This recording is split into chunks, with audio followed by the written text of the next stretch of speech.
ইস্তেগফার বেশি বেশি পাঠ করবেন। ১ নাম্বার, সমস্ত গুনাহ মাফ করবে কে? আল্লাহ। ২ নাম্বার, আসমান থেকে রিজিক দেওয়ার ওয়াদা কার? আল্লাহ। ৩ নাম্বার, ইস্তেগফার পাঠ করবেন, সম্পদ দেওয়ার ওয়াদা করেছেন কে? আল্লাহ। ৪ নাম্বার, রবানিন, ইস্তেগফার যারা পাঠ করবেন সন্তান দেওয়ার ওয়াদা কার? ৫ নাম্বার, ওয়ায়াজআল লাকুম জান্নাত, মরণের পর আল্লাহ পাক রব্বুল আলামিন চিরস্থায়ী জান্নাত দেওয়ার ওয়াদা করলেন। তাহলে বলেন, ইস্তেগফার পাঠ করলে যে সন্তান দিবে ওয়াদাটা কার? বিশ্বাস করেন কোরআনে আল্লাহ বলতেছে এটা আমার ওয়াদা, আমার ওয়াদা, আল্লাহর ওয়াদা, আল্লাহর ওয়াদা একদম সত্য, কোনো সন্দেহ নাই। তাহলে ইস্তেগফার সকলে আমরা পাঠ করব কি করব না? ৬ নাম্বার উপকার, ওয়ায়াজআল লাকুম আনহারা, ইস্তেগফার যারা পাঠ করবে যেই জান্নাত আমি আল্লাহ দান করব। কক্সবাজার গেছেন নি কেউ? আছেন এই জায়গায়? আছেন? গত বছর টেকনাফ গেলাম প্রোগ্রামে, যাওয়ার আগে কক্সবাজার লাইফ ফিশ একটা হোটেল আছে, ওই হোটেলের মধ্যে আমরা আলেম যারা গেছে আমাদেরকে থাকতে দিলেন।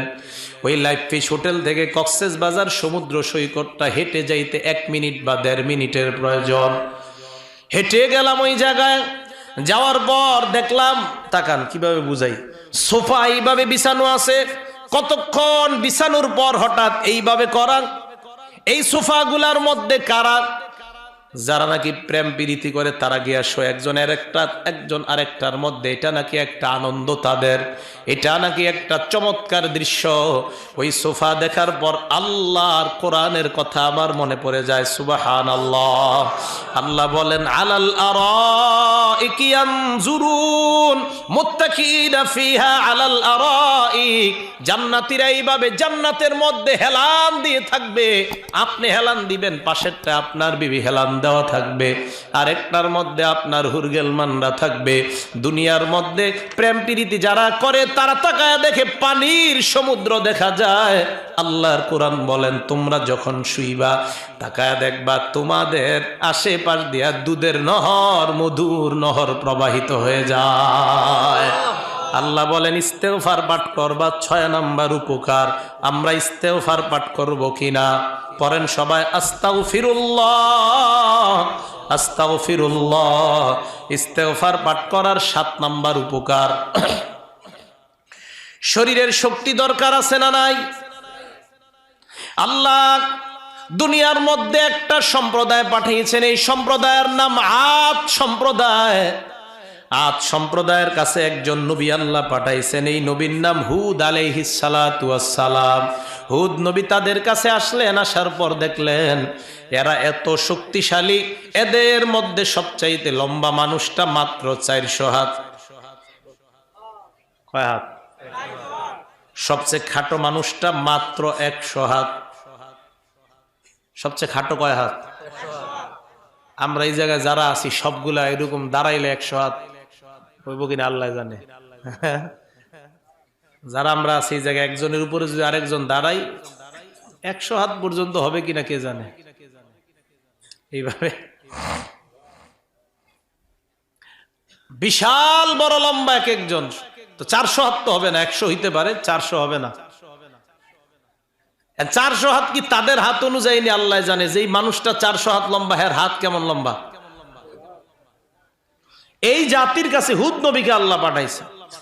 তা আসার পর দাওয়াত দিলেন, ইয়া কওমি ইবুদুল্লাহা মা লাকুম মিন ইলাহিন গায়রু, হে আমার সম্প্রদায় তোমরা আল্লাহর ইবাদত করো, তিনি ছাড়া কোনো ইলাহ নাই। আদ সম্প্রদায় জবাব দেয়, আমাদেরকে কার দাওয়াত দিলা? হুদ নবী কয় আল্লাহর। আদ সম্প্রদায় কয় আমরা পাহাড় কাইটা, পাথরের পাহাড় কাইটা ঘর বানাই, আমাদের শক্তির ব্যাপারে তোমার কোনো ধারণা আছে কিনা? মান আসাদ্দু মিন্না কুওয়া, আমাদের চাইতে শক্তিশালী দুনিয়ায় আর কে আছে? বলেন তো দুনিয়ায় শক্তিশালী আছে কিনা? আরো জোরে বলেন, তার নাম কি? দুনিয়ার সব শক্তি একত্রিত করেন, কার শক্তির সামনে কোনো মূল্য নাই? বলেন তিনি কে? আদ সম্প্রদায় কয় আমাদের চাইতে আবার শক্তিশালী কে আছে? আল্লাহ কয় তাদেরকে বলেন, তাদের শরীরে যেই শক্তি আছে তারা যদি ইস্তেগফার পাঠ করে, আস্তাগফিরুল্লাহ যদি পাঠ করে, বর্তমান তাদের শরীরে যেই পরিমাণ শক্তি আছে আমি আল্লাহ তাদের শক্তিকে দ্বিগুণ করার ওয়াদা করলাম। এই যে আল্লাহ কোরআনে বলেন ইয়াজিদকুম কুওয়াতান ইলা কুওয়াতিকুম, আমি আল্লাহ তোমাদের শক্তিকে আবার ডাবল করে দিব। আপনারা যারা ট্রেনে চলাচল করেন, বাসে চলাচল করেন, লক্ষ্মীগঞ্জ বাজারে আসলেন, আসার পর পকেটে হাত দিয়া দেখলেন রিক্সা ভাড়া নাই, সিএনজি ভাড়া নাই, অটো নাই।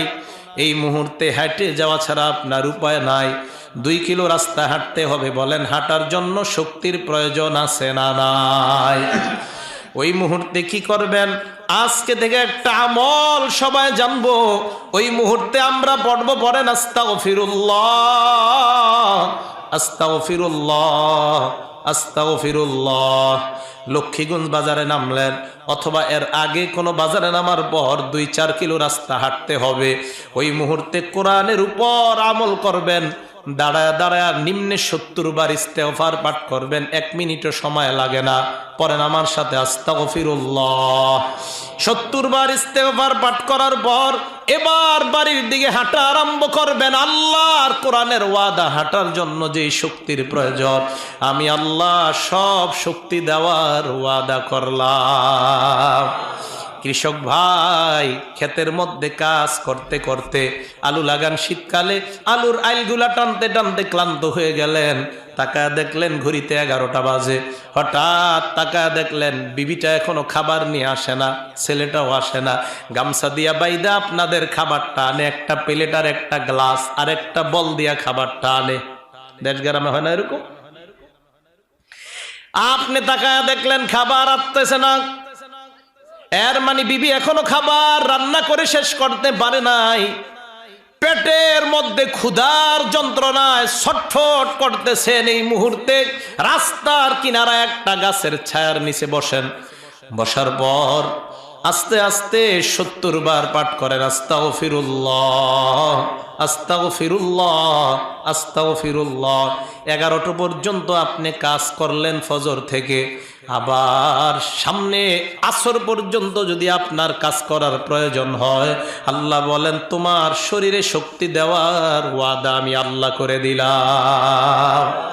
মা বোনরা সকালবেলা বাচ্চাটা স্কুলে পাঠান, মেয়েটা স্কুলে পাঠান, স্বামীকে কাজে পাঠান, কাউকে দোকানে পাঠান, কাউকে অফিসে পাঠান, কাউকে গাড়ি চালানোর জন্য পাঠান। এই মুহূর্তে আপনি ভাতের মাত্রা দেখতে হয়, তরকারি সেদ্ধ হয়েছে কিনা দেখতে হয়। ওই মুহূর্তে শাশুড়ি ডাক দেয়, শ্বশুর ডাক দেয়। কাজ করতে করতে 11টা 12টা, আবার সন্তানের কাপড়গুলা ধোয়া লাগে। কাজ করতে করতে 1টা বেজে যায়। আপনার শরীরের শক্তি খরচ হয় কি হয় না? ওই মুহূর্তে মা বোনরা মোবাইলটার মধ্যে ফেসবুক, ইন্টারনেট, ভিডিও আর টেলিভিশনটা চালু না কইরা আপনি ওই মুহূর্তে কিছুটা সময় চুপচাপ থাকেন আর পড়েন আস্তাগফিরুল্লাহ। পড়েন আমার সাথে আস্তাগফিরুল্লাহ। নিম্নে 70 বার পাঠ করবেন। এই যে আপনি জোহর পর্যন্ত কাজ করলেন, আসর আর মাগরিব পর্যন্ত কাজ করার শক্তি আবার আল্লাহ আপনাকে দিয়ে দিবেন। কোরআন বলছে, সত্যি কথা কোরআন বলতেছে। ছাত্র ভাইয়েরা পড়তে পড়তে এসএসসি পরীক্ষা দিবে, বাংলা সাবজেক্টটা পড়তে পড়তে ক্লান্ত হয়ে গেছে, ইংলিশ পড়বে। তো খুব খারাপ লাগতেছে ছেলেটার। এই ইংলিশ সাবজেক্টটা খোলার আগে আপনি বাস পড়েন 70 বার আস্তাগফিরুল্লাহ আস্তাগফিরুল্লাহ। এর মানে আপনি শরীরে এনার্জি আনতেছেন, এনার্জি। বাংলা পড়তে পড়তে আপনার এনার্জি শেষ, এবার ইংলিশ পড়ার জন্য এনার্জি প্রয়োজন। মাদ্রাসার ছাত্র ভাইয়েরা এক কিতাব তাকরার করাইতে করাইতে মুকাররির সাহেবের অবস্থা বড় খারাপ। একটা তাকরার করানোর পর 1 মিনিটের জন্য বিরতি দেন, সবাই ইস্তেগফার পাঠ করেন। পাঠ করার পর আবার যখন ইংলিশ সাবজেক্টটা ধরবেন, তাকরা করার জন্য আরেকটা কিতাব আপনি শুরু করবেন। আল্লাহর কসম, কোরআন বিশ্বাস করেন, আপনার শরীরে আল্লাহ শক্তি দান করে দিবেন। এই জন্য ইস্তেগফার সকলে পাঠ করা দরকার আছে না নাই? আল্লাহর নবীর আগে কোনো গুনাহ নাই, পরে কোনো গুনাহ নাই। এই নবী বলেন ইন্নাহু লা ইউগানু আলা কলবি, আমার অন্তরে মাঝে মাঝে গুনে ধরে। কে ধরে? নবীজি বলেন আমার অন্তরে গুনে ধরে, অলসতা আসে। আসলে তো আসে না, নবী আম করে বুঝায়। নবীজি বলেন অলসতা দূর করার জন্য লা আস্তাগফিরুল্লাহ ফিল ইয়াউমি মিআতা মাররা, আমি ডেইলি আল্লাহর দরবারে 100 বার ইস্তেগফার পাঠ করি। কয়বার? আরো জোরে বলেন কয়বার? সবাই দুই হাত উপরে তোলেন, আবার নামান, আবার উপরে উঠান, আবার নামান। ঘুম চইলা গেছে, এবার বলেন নবী কয়বার ইস্তেগফার পড়তেন? আর জোরে বলেন কয়বার? যেহেতু আমগো এত গুনাহ নাই, সেহেতু আমগো এত পড়া দরকার নাই। কি বলেন? আবু হুরায়রা রাদিয়াল্লাহু তাআলা আনহু বলেন, আমি প্রতিদিন হাজার হাজার হাদিসের কাজ করতাম। এই কাজ করার পরেও 12,000 বার ইস্তেগফার পাঠ করতাম। কয় হাজার বার? 12,000 ইস্তেগফার পাঠ করতাম আবু হুরায়রা।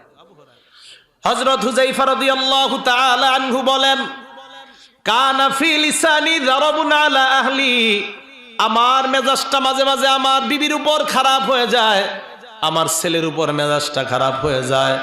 এরকম আপনাদেরও হয়? মাঝে মাঝে বিবির উপর মেজাজ খারাপ হয়। বিবি ফোন দেয় রাতে 12টার দিকে, বাসায় আসতেছেন, ওই মুহূর্তে ফোন দিয়ে এমন একটা কথা কয়, ওই মুহূর্তে কয় একটা কাজ করেন সালমার বাপ, আসার সময় ওই জিনিসটা নিয়ে আইসেন। ইতিমধ্যে আপনি ঘরে ঢুকতে বাকি আছে আর সামান্য সময়, মেজাজটা আপনার বড় খারাপ। ওই মুহূর্তে হাত গুটান আর বলেন, আইসা নেই, আজকে তোর খবর আছে, আগে কইতে পারলি না, 12টা বাজে তুই বললি ওই জিনিসের প্রয়োজন। হযরত হুযায়ফা বলেন, আল্লাহর নবীর কাছে আমি গেলাম, যাওয়ার পর বললাম, ইয়া রাসূলুল্লাহ, আমার জবানের অবস্থা এমন, মাঝে মাঝে আমার মেজাজ খারাপ হয়, আমার বিবির উপর মেজাজ খারাপ হয়ে যায়, আমার সন্তানের উপর আমার মেজাজ খারাপ হয়ে যায়। ইয়া রাসূলুল্লাহ, ওই মুহূর্তে আমি কি করতে পারি? আল্লাহর নবী ঔষধ শিখায়া দিলেন, তাস্তাগফিরুল্লাহ 70 মাররা, তুমি 70 বার ইস্তেগফার পাঠ করবা, এরপর বিবিকে শাসন করবা, সন্তানকে শাসন করবা। এই শাসনের মধ্যে আল্লাহ ভরপুর বরকত দান করে দিবে। এই জন্য আমাদের মেজাজ যখন খারাপ হয়, বিবির কাছে যাওয়ার আগে কয়বার ইস্তেগফার পাঠ করব? সকলে বলেন। 70 বার পাঠ করার পর বিবিকে যাওয়ার পর যখন শাসন করবেন, এটার মধ্যে ফায়দা আছে। আর যদি আপনি ইস্তেগফার পাঠ না করে যান, ওই মুহূর্তে বিবির উপর আপনার মেজাজ বড় খারাপ হয়ে যাবে। কইতে কইতে মুখ দিয়া 3 কথা বের হয়ে যাইতে পারে। তুই 1, তুই 2, তুই 3 বলে ফেলতে পারেন। মেজাজ খারাপ হওয়ার কারণে হয় কি হয় না? এই জন্য মেজাজ যেন খারাপ না হয়। বলেন তো, মেজাজ খারাপ হইলে মেজাজ ঠান্ডা করব কয়বার আস্তাগফিরুল্লাহ পাঠ করব? তাহলে 70 বার ইস্তেগফার পাঠ করতে রাজি আছি না নাই? আমরা ওয়াদা করি দৈনন্দিন হুজুর ঘুমানোর আগে 100 বার আস্তাগফিরুল্লাহ পাঠ করব, রাজি আছেন কিনা? কয়বার? সকলে বলেন কয়বার? আরেকটা আমল, ইমাম সাহেব যখন সালাম ফিরায়, ডান দিকে ফিরাইলেন, বাম দিকে ফিরাইলেন, বাম দিকে সালাম ফিরানোর পর আমরা উঁচু আওয়াজে, হালকা উঁচু আওয়াজে বলবো, বলেন আল্লাহু আকবার। তাহলে পরীক্ষা করি, ইমাম সাহেব আমি আসসালামু আলাইকুম ওয়া রাহমাতুল্লাহ, এক সালাম ফিরাইলাম, দ্বিতীয় সালাম আসসালামু আলাইকুম ওয়া রাহমাতুল্লাহ, মোটামুটি হালকা আওয়াজে বলবেন। এরপর নিম্ন আওয়াজে 3 বার বলবেন, বলেন আস্তাগফিরুল্লাহ, আস্তাগফিরুল্লাহ, আস্তাগফিরুল্লাহ। এই 3 বার নিচু আওয়াজে বলবেন। ইস্তেগফার মুখ দিয়ে বলবেন, আর মনে মনে বলবেন, আল্লাহ, এশার নামাজ তুমি যেইভাবে পড়তে বললা ওইভাবে আমি পড়তে পারি নাই। মনে মনে বলবেন, আল্লাহ, তুমি যেইভাবে নামাজের হুকুমটা করলা ওইভাবে আমি রুকু সেজদা করতে পারি নাই। মুখে ইস্তেগফার, মনে মনে আল্লাহর কাছে অনুশোচনা। মুহাদ্দিসিনে কেরাম বলেন, এই যে মনের ভিতর আল্লাহর কাছে আপনার একটা ছোট হওয়া ভাব, মুখে বলতেছেন ইস্তেগফার, নামাজের মধ্যে ছোটখাটো ভুল ভ্রান্তিগুলা আল্লাহ মাফ করে দিয়ে আল্লাহ আপনার নামাজ কবুল করে নিবেন। মনে থাকবে না আমলটা? তাহলে 2 সালাম ফিরানোর পর হালকা উচ্চ আওয়াজে কি?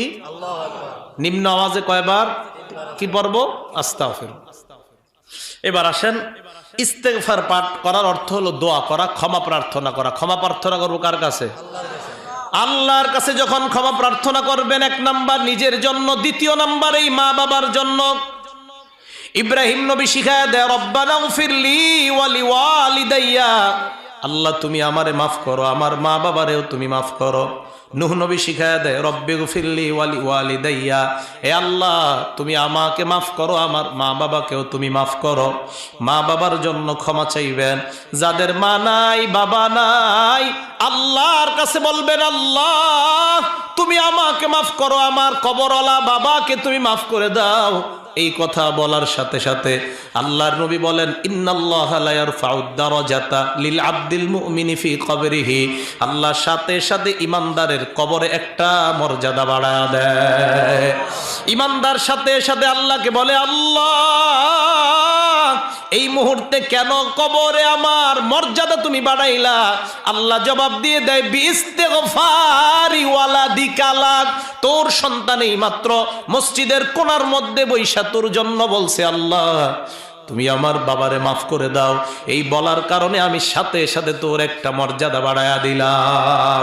দৈনন্দিন যদি আপনি আপনার বাবার জন্য 100 বার বলেন আল্লাহ আমারে মাফ করো, আমার বাবারে তুমি মাফ করে দাও, 100 মর্যাদা আপনার বাবার কবরে আল্লাহ বাড়ায়া দিবেন।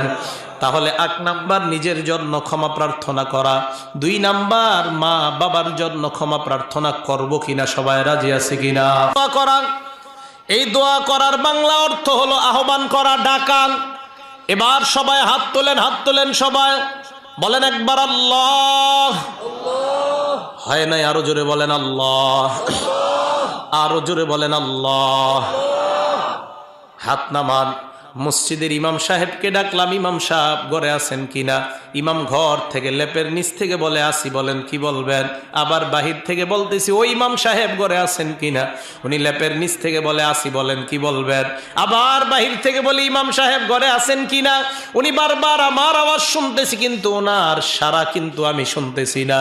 এবার উনি ঘরের দরজায় এসে কয় হে মিয়া, আমি না বারবার বলতেছি আমি আপনার কথা শুনতেছি, বলেন কি বলবেন? বুঝাইতে চাইলাম অনেক সময় আমরা দুনিয়ার মানুষকে ডাক দেই কিন্তু ওই মানুষ সারা দিলে আমরা অনেক সময় শুনি না, এমন হয় কি হয় না? আপনার বাবাকে আপনি বিলের মধ্যে গেলেন, ডাক দিলেন আব্বা, দেখেন শুনে না। আবার আরেকটু কাছে গিয়ে বললেন আব্বা, আপনার বাপে কয় কি বলবি বল, কিন্তু বাপের সারাটা আপনার কানে আসে নাই, এরকম হয় কি হয় না? আসেন এবার বলেন তো আমরা কারে ডাক দিলাম? আরো জোরে বলেন কাকে ডাক দিলাম? এ মা বোনরা, এইভাবে আল্লাহরে যখন ডাক দিবেন, আপনারা যারা আমরা যখন আল্লাহকে ডাক দিব, আল্লাহ বলেন তুই মুখে বললি আল্লাহ, না না তুই মুখে বললি না, জিহ্বায় তুই বললি আল্লাহ, না না জিহ্বায়ও তুই বললি না, মুখেও তুই বললি না, মনে মনে বললি আল্লাহ। আমি আল্লাহর সাথে সাথে বলি বল তুই কি বলবি? সাথে সাথে আমি আল্লাহ তোর ডাকে সাড়া দিয়ে দেই। অন্তরে অন্তরে আমি আল্লাহকে যখন তুমি ডাকো তখনও সাড়া দেই, জিহ্বা দিয়ে ডাকো তখনও সাড়া দেই, মুখটা খুইলা যখন ডাকো তখনও আমি আল্লাহ বলি উদউনি আস্তাজিব লাকুম, আমাকে ডাকো আমি আল্লাহ তোমাদের ডাকে সাড়া দেওয়ার ওয়াদা করলাম। সাহাবারা প্রশ্ন করলেন আইনা রব্বুনা ইয়া রাসূলুল্লাহ, হে আল্লাহর নবী আমাদের রব আল্লাহ কোথায়? সাহাবারা এই প্রশ্ন করার পর আল্লাহর নবীকে আল্লাহ জানায়া দিলেন ওয়া ইদা সালাকা ইবাদি আন্নী ফাইন্নী করিব। হে নবী, আমার সাহাবারা, আপনার সাহাবারা প্রশ্ন করে আল্লাহ কোথায়, আপনি তাদেরকে জানায়া দেন আমি আল্লাহ তাদের নিকটে আছি। সুবহানাল্লাহ।